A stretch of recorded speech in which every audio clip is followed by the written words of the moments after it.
os sigo invitando a que abráis vuestra Biblia por el Evangelio de Lucas en el capítulo 2, un texto que ya veíamos hace un tiempo, un domingo, pero vamos a volver a leerlo en esta tarde. Lucas capítulo 2, versículos 25 al 35. Si os acordáis, estamos viendo que Cristo es supremo. Espero que después de bastante tiempo, solo los jueves, lo tengamos claro, que Cristo es supremo. Y en esta ocasión lo estamos viendo, o lo estamos haciendo, diciendo que Cristo es el cumplimiento de las promesas de Dios. Y en este caso lo estamos haciendo a través de una de las promesas de Dios sobre el Señor Jesucristo, que es su nacimiento. Cristo es supremo y lo estamos viendo a través de su nacimiento. El jueves anterior, que tuve la palabra con vosotros, vimos que Cristo es supremo porque Él es el cumplimiento de un nacimiento, decíamos, anunciado. Su nacimiento estaba anunciado y Cristo es supremo porque Él es el cumplimiento de ese nacimiento anunciado. Veíamos que Dios ha preparado toda la historia de la humanidad para que Cristo se hiciera hombre y para que naciera de una mujer y así pudiese ocupar el lugar del pecador en la cruz del Calvario. Sabemos que Dios cumple sus promesas y por tanto sabemos que Dios proveyó y ha provisto a través de Jesucristo de un sustituto perfecto para que pagase por nuestros pecados. Y en el día de hoy vamos a ver también que Cristo es supremo porque su nacimiento, además de ser un nacimiento anunciado, como veíamos el día anterior, es también un nacimiento, en este caso, esperado. Fue anunciado y era un nacimiento también esperado.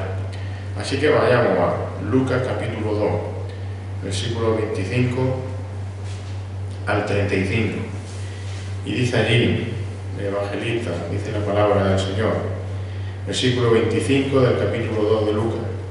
Y había en Jerusalén un hombre que se llamaba Simeón, y este hombre, justo y piadoso, fijaros, esperaba la consolación de Israel. Esperaba la consolación de Israel. Y el Espíritu Santo estaba sobre él, y por el Espíritu Santo se le había revelado que no vería la muerte sin antes ver al Cristo del Señor. Movido por el Espíritu fue al templo, y cuando los padres del niño Jesús le trajeron para cumplir por él el rito de la ley, él, se refiere a Simeón, tomó al niño en sus brazos y bendijo a Dios y dijo: ahora, Señor, permite que tu siervo se vaya en paz, conforme a tu palabra, porque han visto mis ojos tu salvación, la cual has preparado en presencia de todos los pueblos, luz de revelación a los gentiles y gloria de tu pueblo Israel. Y los padres del niño estaban asombrados de las cosas que de él se decían. Simeón lo bendijo y dijo a su madre María: he aquí, este niño ha sido puesto para la caída y el levantamiento de muchos en Israel, y para ser señal de contradicción. Y una espada traspasará aún tu propia alma, a fin de que sean revelados los pensamientos de muchos corazones. Que el Señor bendiga su palabra. Dice el versículo 25 que Simeón esperaba la consolación de Israel. Y nosotros podemos imaginémonos que estamos esperando una gran noticia, o quizás estamos esperando la noticia más importante o que más deseo podamos tener de recibir. No sé, imaginaros, se ocurren muchas cosas. Podemos esperar la noticia del fin de una enfermedad importante, la noticia de encontrar un trabajo. Algunos pueden estar esperando la noticia de que le pidan un matrimonio, por ejemplo, de que te vayan a hacer un hijo. Hoy casi seguro estamos todos esperando que digan: se acaba la guerra, baja el precio del combustible, no sé, cosas así, noticias importantes. Pero como leemos, había un hombre, Simeón, un hombre que esperaba con paciencia el cumplimiento de una noticia, de una promesa que había sido anunciada, la venida de la consolación de Israel. Y el Espíritu Santo le había anunciado a este Simeón que no moriría sin ver antes con sus propios ojos al Mesías, al Cristo anunciado y por tanto esperado. Y sabéis todos que el Cristo, que el Mesías, para los israelitas de hace 2000 años, podemos decir que era sinónimo o se le esperaba como un gran libertador como un rey que tenía que ser el rey de reyes sobre toda la tierra. Con la llegada del Mesías esperado, se supone que los problemas habrían acabado para el pueblo de Israel, para el pueblo judío. Esperaban incluso ser liberados de la opresión de sus enemigos, un pueblo que siempre había tenido enemigos por todos sitios alrededor y ahora estaba bajo el sometimiento de Roma. Israel, el pueblo de Dios, estaba en una situación de necesidad, por así decirlo, de gran necesidad. Y necesitaba una noticia ilusionante que levantase el ánimo en medio del desconsuelo, en medio de verse sometido como se veía en aquel momento. Pero fijaros, por encima de la opresión política, por encima de la opresión militar, seguro que ahora nos viene a la cabeza al pueblo de Ucrania, a las personas que lo están pasando mal allí en Ucrania. ¿Y qué necesidad tienen ellos de una buena noticia, a lo mejor de paz? Pero por encima de una noticia como esa, de una necesidad como esa, la verdadera necesidad de consuelo que necesitaba Israel, que estaba esperando Simeón, era la noticia de la llegada del esperado sustituto, que en verdad lo que venía era librarlo de la condenación de su pecado. Esa era la gran noticia. Eso era lo que de verdad esperaban. La llegada de la promesa, es decir, la llegada de Cristo, era también una llegada que era segura. Segura simplemente por una cosa, por la fidelidad de Dios. Porque Dios es fiel a sus pactos. Lo hemos dicho también muchas veces, Dios es fiel a su pacto con Abraham. Dios es fiel a la promesa de levantar un Mesías, también de la casa de David. Ese niño que Simeón cogió entre sus brazos, como hemos leído, es el cumplimiento de esos pactos incondicionales de Dios. Por tanto, Cristo es supremo porque su nacimiento era, como vemos, un nacimiento esperado. Era un nacimiento anunciado, sí, lo veíamos. Y por la fidelidad de Dios a sus promesas es también un nacimiento esperado. Simeón sabía que Dios era fiel y esperaba que aconteciese lo que Dios había prometido. Así que Cristo, el Mesías, era la fuente de consuelo para Israel, para Simeón y para todo aquel que estaba esperando a este Mesías, el Hijo de Dios. Pero no solo Israel estaba necesitado de consuelo. Todos nosotros necesitamos consuelo, todos nosotros estamos en la misma necesidad que estaba Israel. Y es que aunque muchas veces no seamos conscientes de ello, el Señor es todo lo que necesitamos para nuestro consuelo. Porque si tenemos al Señor, ¿qué tenemos? Todo. Si tienes al Señor, lo tienes todo. Y si no tenemos al Señor, pues por mucho que tengamos, nunca será suficiente. Siempre nos faltará algo. Ahora tengo trabajo, pero no tengo novia, no tengo esposa o esposo. Ahora tengo mujer, pero me falta un trabajo. Ahora tengo trabajo y mujer, pero me faltan los hijos. ¿Y cuántas veces entre nosotros y hablamos entre nosotros, nos sentimos agobiados y con ansiedad, por así decirlo, por esas cosas? Si tienes a Cristo, lo tienes todo. Así que como hizo Simeón, nosotros podemos dar gracias a Dios por su gran misericordia y podemos hacer como hacía Él, descansar y esperar en Cristo, esperar en Cristo, sabiendo que Dios es que fiel a sus promesas. Dios es fiel a sus promesas, por eso podemos esperar con tranquilidad, con gozo, con paciencia. Por eso Cristo es supremo, porque su nacimiento también era esperado. Podían esperar con tranquilidad el nacimiento del Mesías. Cuando Jesús nació de María, como leemos, muchos estaban esperando esa llegada del Mesías. Lo hemos leído en Simeón. Juan el Bautista, otro ejemplo, y sus discípulos, igual que el resto de la nación de Israel, estaban esperando a ese Mesías, a ese descendiente de David.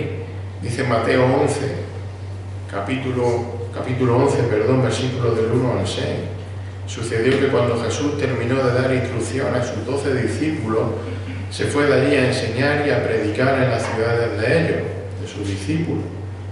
Dice versículo 2, y al oír Juan, que ya estaba en la cárcel, de la obra de Cristo, mandó por medio de sus discípulos, Juan el Bautista evidentemente, mandó por medio de sus discípulos a decirle, a preguntarle a aquel Jesús. Fijaros lo que le preguntaron, ¿eres tú el que ha de venir o esperamos a otro?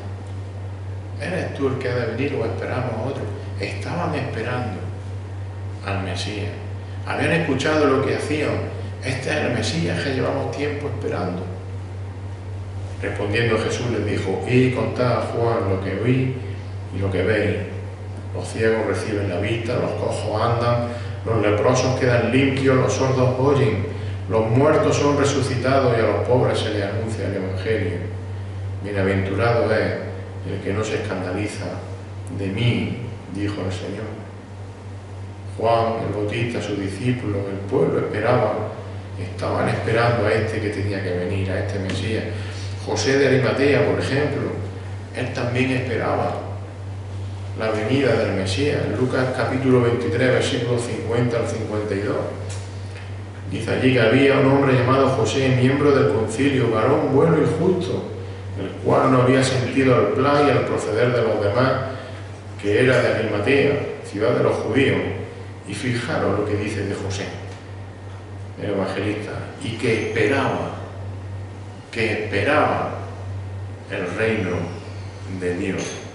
Este fue a Pilato y le pidió el cuerpo de Jesús. José de Arimatea esperaba la venida, el nacimiento de Cristo, el reino de Dios. Y acordémonos también, por ejemplo, otro gran ejemplo, aquellos ángeles que van a visitar a José y a María cuando nace el niño en Belén.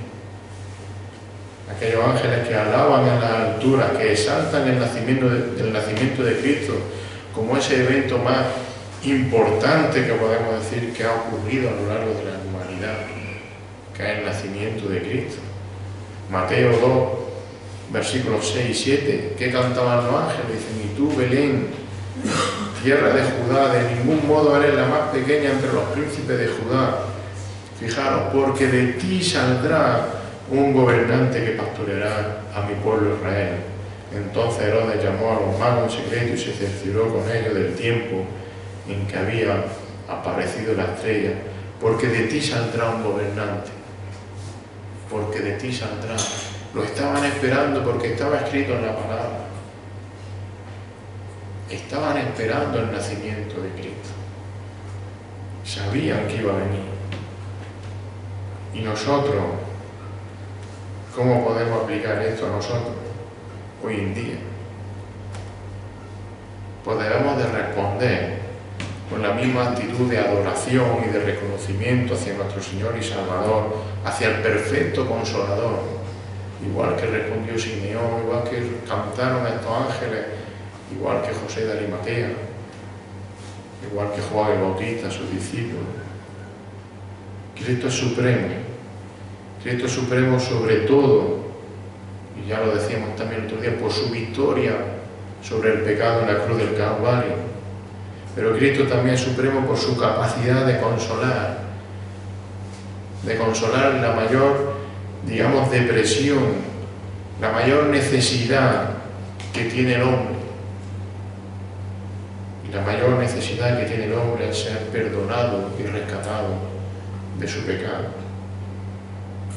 Así que demos gloria a Dios por su fidelidad al cumplir su promesa de justificarnos por medio de Cristo. Demos gloria a Dios también por el cumplimiento del nacimiento anunciado y prometido de Cristo, como veíamos. Porque gracias a ese nacimiento anunciado y prometido, los que